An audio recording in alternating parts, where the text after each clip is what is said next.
Sa pagsagot ng mga suliraning routine kabilang ang area ng square at rectangle, sundin ang Polya's 4-step procedure. Iguhit ang figure at gamitin ang angkop na formula sa pagkuha ng area ng square at rectangle. Ang pagkuha ng area ng mga bagay na may hugis na parihaba ay ginagamitan ng formula na L times W o length times width. Ang length ay haba at ang width naman ay lapad. Ang haba ng lote ay 6 meters at ang lapad naman ay 5 meters. Kapag iminultiply ang 6 times 5, ito ay 30 at ang gagamitin nating unit ay square meter. Kaya ang area ng lote ay 30 square meters.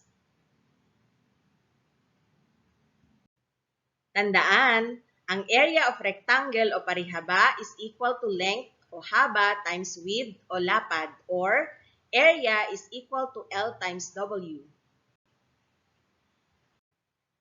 Ang pagkuha ng area ng mga bagay na may hugis parisukat ay ginagamitan ng formula na S times S o side times side.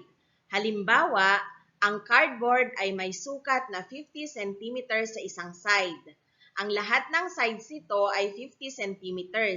Ito ay may pare-parehong sukat.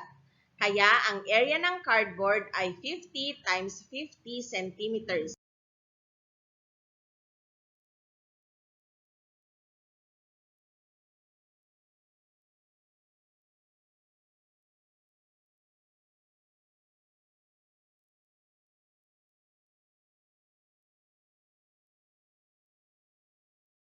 Tandaan, ang area of square o parisukat is equal to S side times S side, or area is equal to S times S.